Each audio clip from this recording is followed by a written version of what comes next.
1 o'clock. 1 o'clock. 2 Corinthians chapter 4. I'm going to begin with verse 8. When you have it, say amen. 2 Corinthians chapter 4, verse 8. I will get ready to ask where my glasses at. Y'all start getting old, y'all don't have those same mistakes. I'll get ready to go off. Who moved my glasses and sit on top of my head? We are troubled on every side.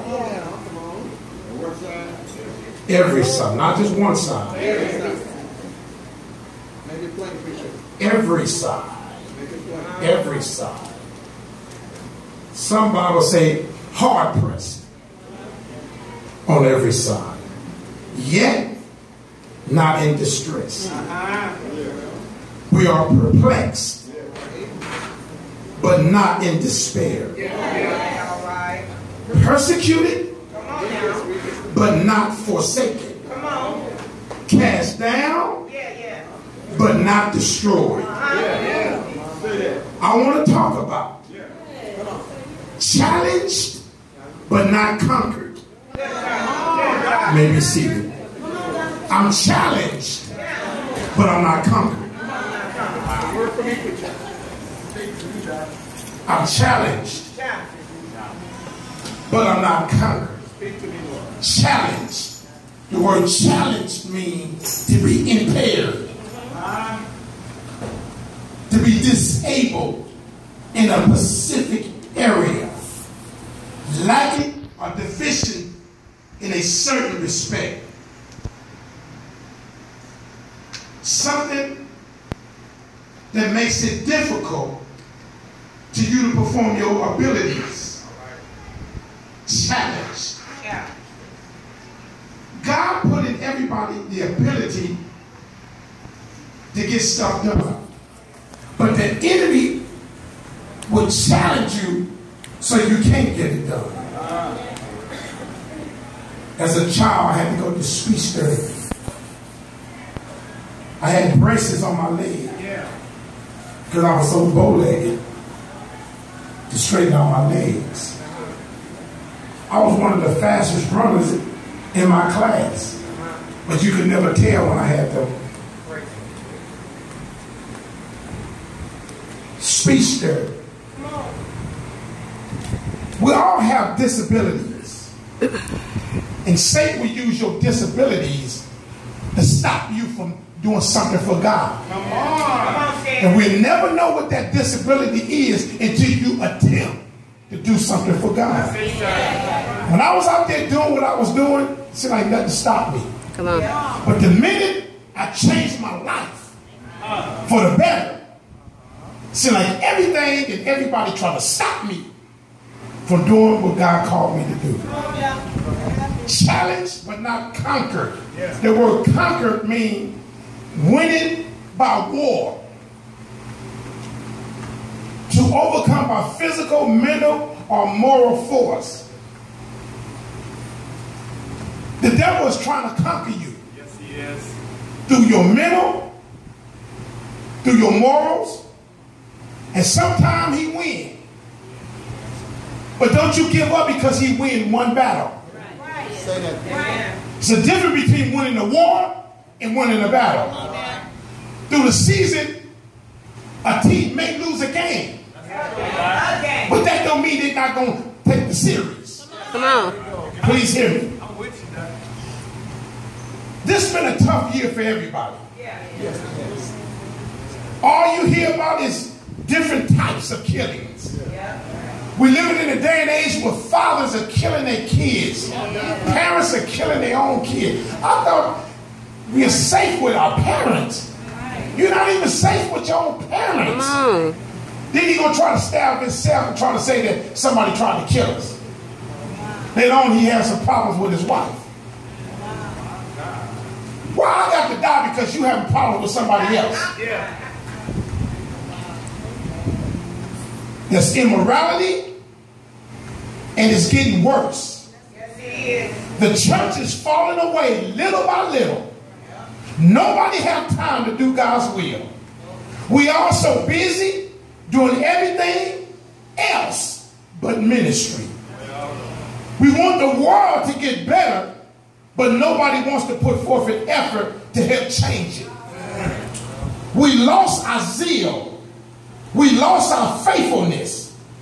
We lost our stick-to-itness. We give God our leftovers, leftover time, leftover energy, leftover money, leftover worship. Everything comes before God, but we scream we won't change. This was Paul's second letter to the church of Corinth. It was an exciting and worshiping church, just like ours. And at the same time, it was a carnal church. It was a church that had praise and worship going on, like ours. On one hand, it had strong preaching, a good choir, but on the other hand, it has drama when it was over.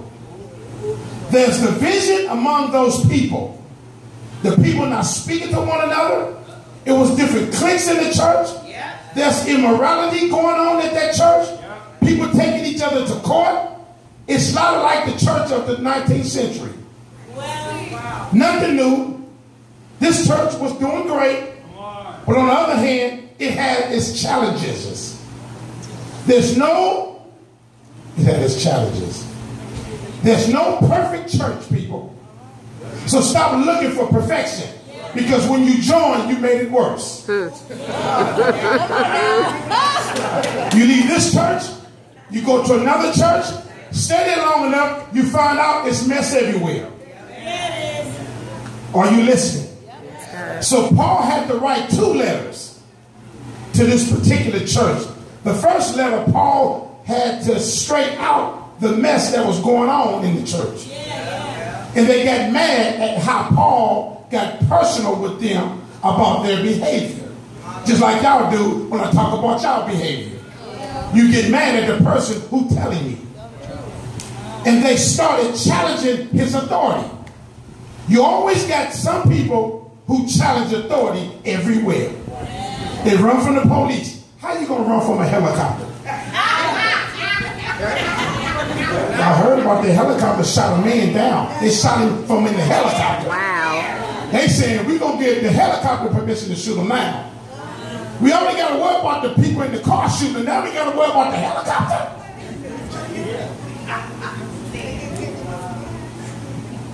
You got someone who thinks that they have the anointing to shepherd folks. It's one pastor per church. That's the way God planned it. Paul was writing them to thank them for embracing his authority in their lives and acknowledging the gift that he has. In chapter 4, y'all, in verse 1, Paul is saying to them, seeing we have this ministry, as we receive mercy, we faint not. Whenever we accept Christ in our lives, please hear me. I'm not talking to people who haven't accepted Christ. Whenever you accept Christ as your personal Savior, God deposits a ministry in your life. He deposits a ministry in your life. I don't know what it is, but usually the ministry that you have is based on the experience that you come out of. If you were somebody else with the women, sometimes God will give you the ministry to deal with brothers who have the problems that you had. If you were some other with the men, then God will deposit a ministry to deal with the young women who had what you had.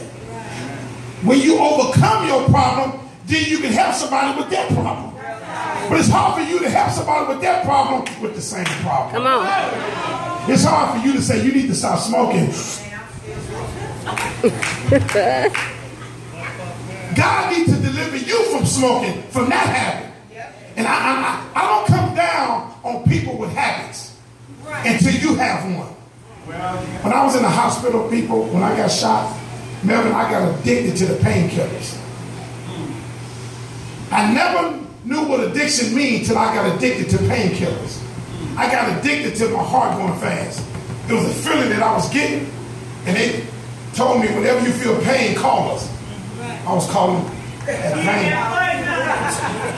The doctor fooled me and said, what a pain at? Right here. Because, Sister Nat, I got addicted to the painkillers. And then when I saw somebody on drugs, I couldn't criticize them. You know why? Because I used to have an addiction. I had an addiction to painkillers. And when you develop an addiction, it's hard to break an addiction because an addiction becomes a habit. And it's hard to break a habit. Somebody just have a habit of having a cigarette around. So soon they go outside and shout it out.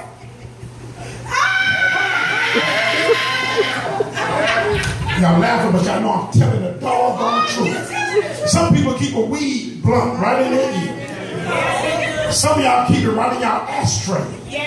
Some people smoke weed like a cigarette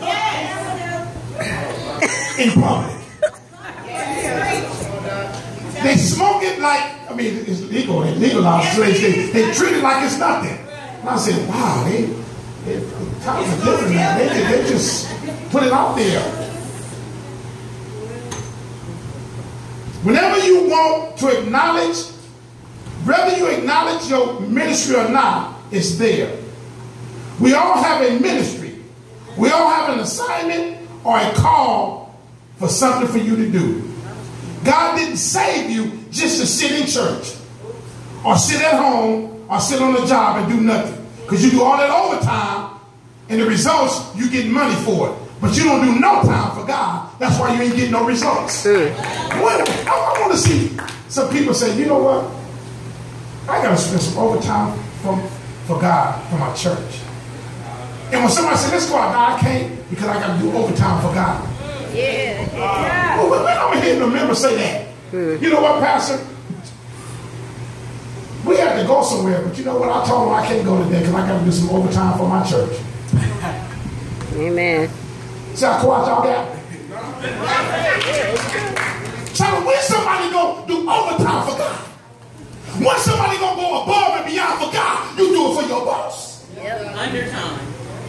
You do overtime, you do undertime, around time, and in the meantime. You be there knocking on the door. Y'all got extra overtime in there? But we barely see you for God. I'm saying, when somebody gonna be inconvenient for God? Your job inconvenient. You can't do stuff because of your job. When you ain't gonna be able to do stuff for God? Thanks for them 3 claps and a half. This ain't gonna get too many claps on this message. Ain't gonna get. I already know it. Cause y'all know I'm telling the truth. I gotta work, Pastor. I gotta do overtime. They call me in. They call me out. They call me around. I gotta stay up here. I gotta do extra time. I gotta go to bed early. Gotta get up. Can't be there, Pastor. Won't be able to go today, Pastor. I gotta do something. I need to get stuff done. I have to work all day, so I gotta wash today. I gotta do this. I gotta say, okay. What you telling your boss? What you telling people what you doing for God? Why you can't do stuff? Everybody got every excuse in the book why they can't sit in service. God didn't save you for your excuses. He called you to do something greater than just work. It's more than life than just working overtime on your job and you still ain't got nothing extra in the bank. That part. You making money that you think you need to buy something you can't afford to impress people that don't like you. And you still broke with overtime. You might well do regular time and be regular. All this overtime ain't no different in your tithes. Ain't no difference in your life with all this overtime. What about overpay? What about 3 cars? What about 2 houses? You ain't got over nothing, but you doing all this overtime and you falling under. Come on. You got 4 jobs. Where you got all the time to work all these jobs? When are you going to do something for the kingdom of God over time? He gave us a ministry And he extends us his mercy, because nobody qualifies to be used in ministry. That's why he gives us mercy. He withholding us what we really deserve, because nobody deserves to do nothing for God, but he gives us mercy along with the message. Amen. We cannot lose heart. We can't give up so quickly. We so hot and cold. We do good for 2 weeks. In 2 weeks we don't see you. Why? Because you fainted. Because you're working too much. That's why you give God leftover time. Leftover. I'll be seeing y'all worshiping. Put your hands together. Lift this hand up. Beat up this hand. You be having your kid. Hold on my elbow and clap. Leftover energy. You got no energy to say thank you, Jesus. Thank you, Jesus. Stand to your feet. Tell the Lord thank you. We got to get up again. Thank you, Jesus. Leftover energy, leftover time, leftover money. But many say, you want to party? Yeah! You got a bunch of energy now. You almost be speaking in tongues at the club.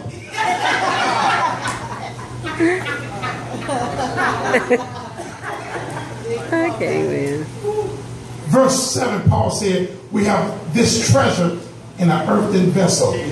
God chose to make a deposit of ministry into us, that the excellency of the power may be of God and not us. We are raising a generation of biblical illiterates. Let me say that one more time. Please hear me, church people.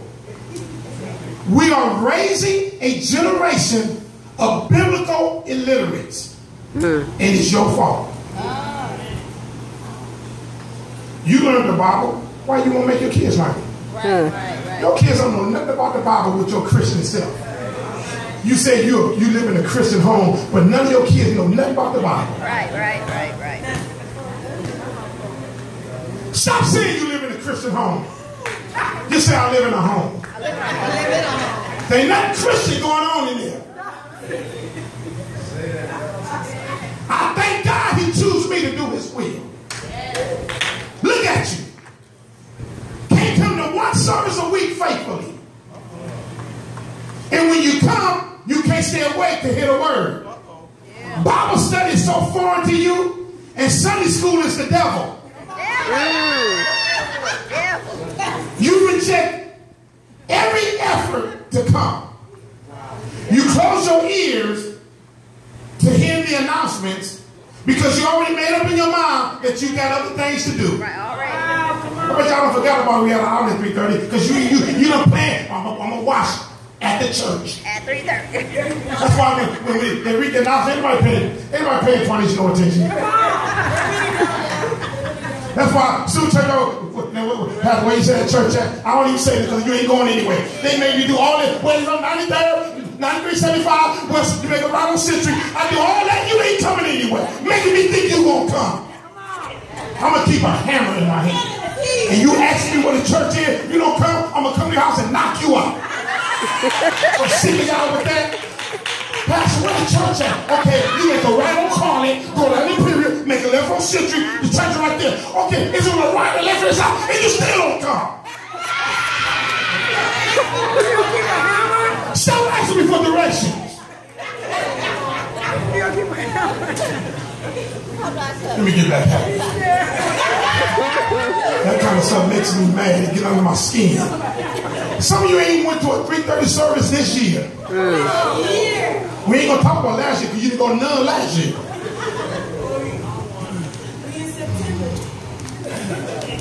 God has given you a ministry that's going to transform lives, and you're running away from it. We want to walk away from the ministry that God put in us. But for those who take ministry serious, we have seasons when we want to walk away from it. There are seasons and times when things just go wrong all the time. Money problems, relationship problems, health issues, moral issue, family problems, marital issue, job issue, home issue, children issue, baby mama issue, baby daddy issue, and it seems like nothing going right. That covers everybody. What you going through that nobody else going through?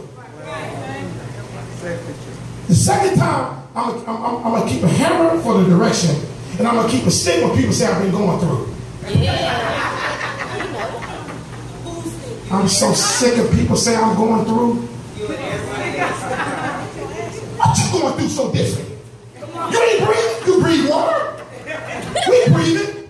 We got to work. We got to pay light and gas. We got to pay our rent. We got bad kids. We going through the same. What you doing so different?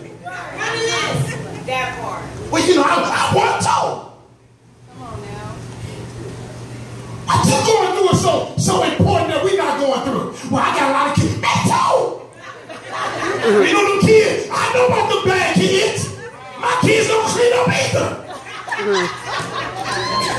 We know I got to take them to school. Let's take my ass to school too.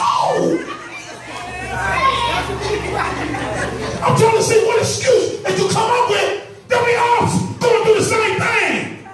We all going through the same thing. We all have a money problem. We all are wife tripping, husband tripping, boss tripping, neighborhood tripping, set tripping, everybody tripping. What's so different about you going through? My wife had cancer. My mama's sick. My back hurt. I can't barely can see. I'm going through, man. Shut up, man. Y'all going through. Yes.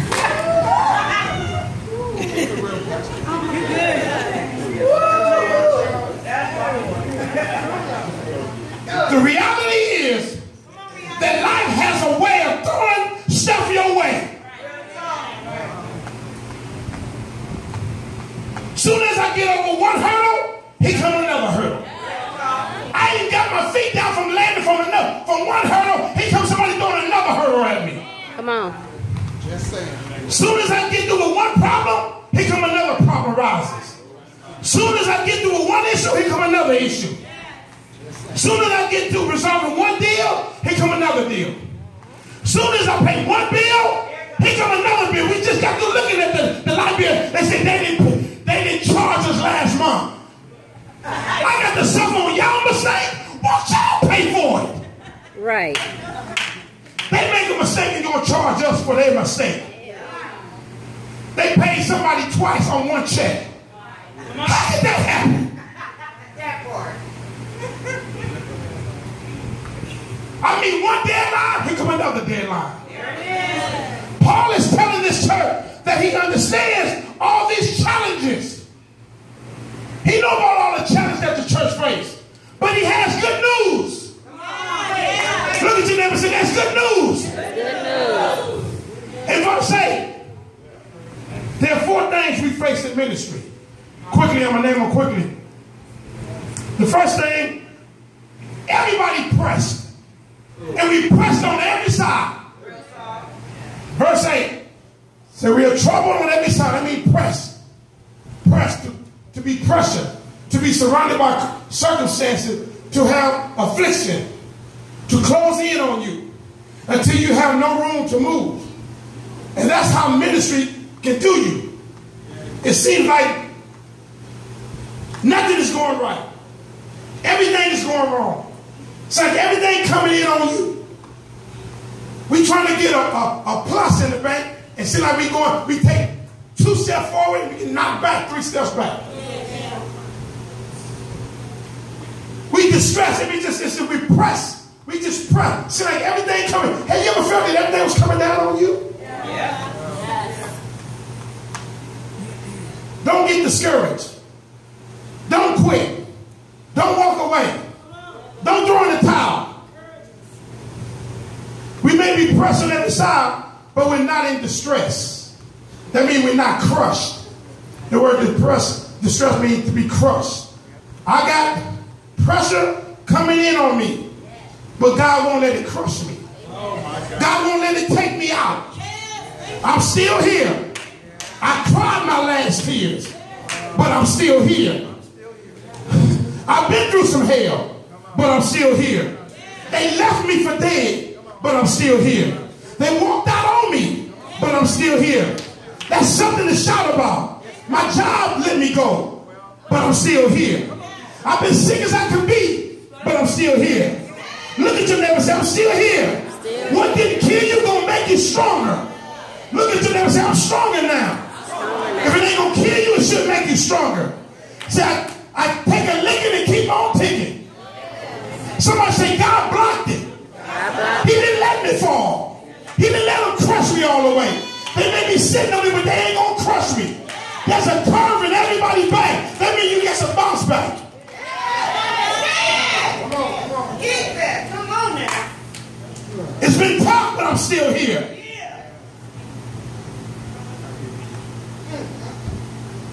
You want to know why? It was you and not them? Because they couldn't make it. They couldn't make it. But I thank God I'm not crushed.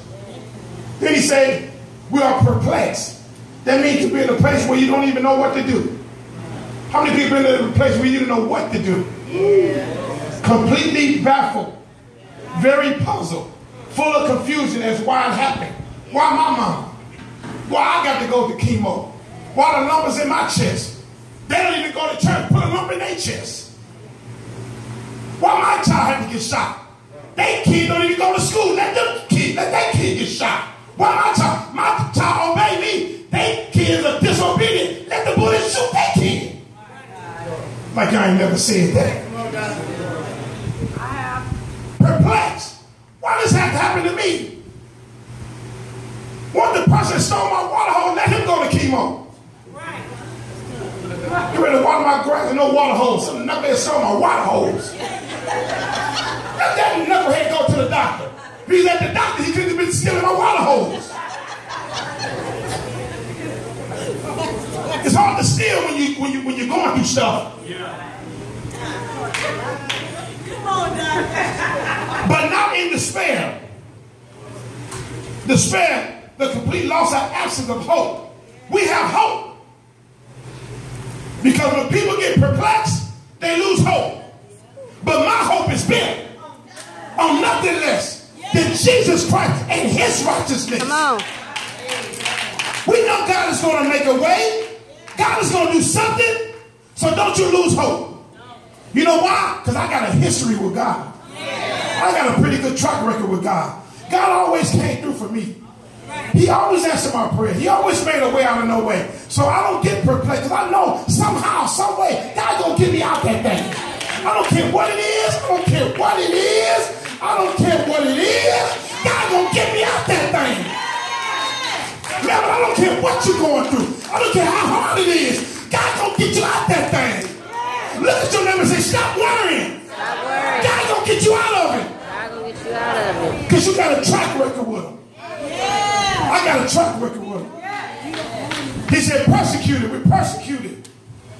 Persecuted. Hostility and ill treatment because of race, political, or religious belief. You feel victimized, feel mistreated, tortured.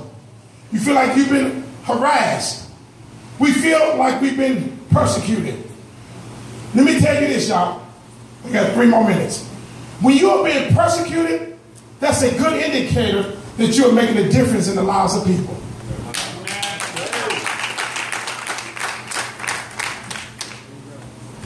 The devil is trying to slow you down. Amen. As soon as you change lives, here comes the devil. Yes. But I'm not forsaken.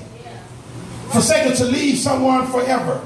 To give up, abandon, leave a person entirely. God will never leave you nor forsake you.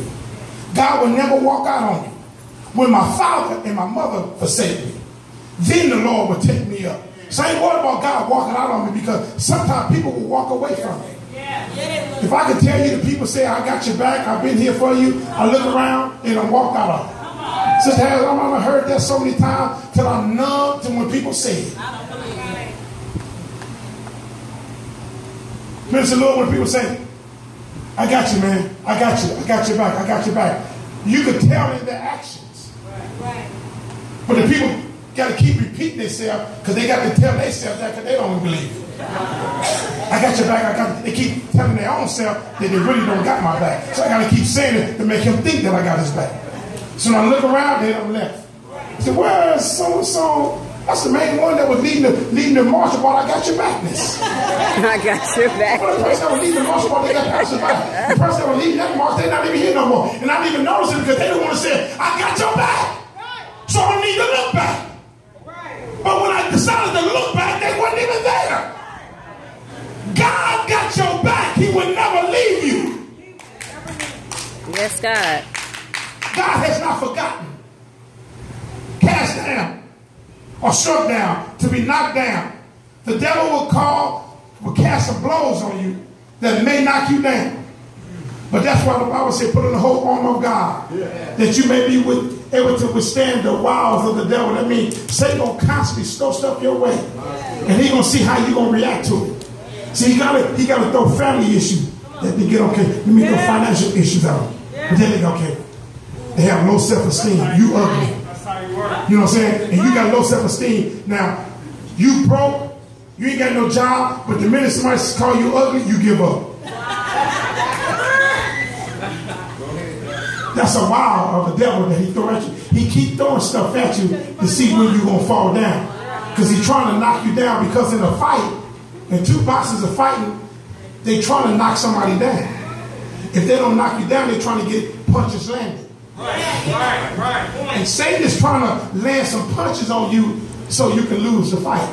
Wow. Satan may throw some heavy punches your way, but just keep moving. Right. See, people may criticize Mayweather because Mayweather say it ain't about who you hit, it's about taking a hit. And Mayweather mastered defense. Right. Because he may not give a hit, but you ain't gonna hit him. Right. So what he do, he mastered punches landing. Yeah. And sometimes when the devil try to throw you a punch, you gotta know when to move out the way.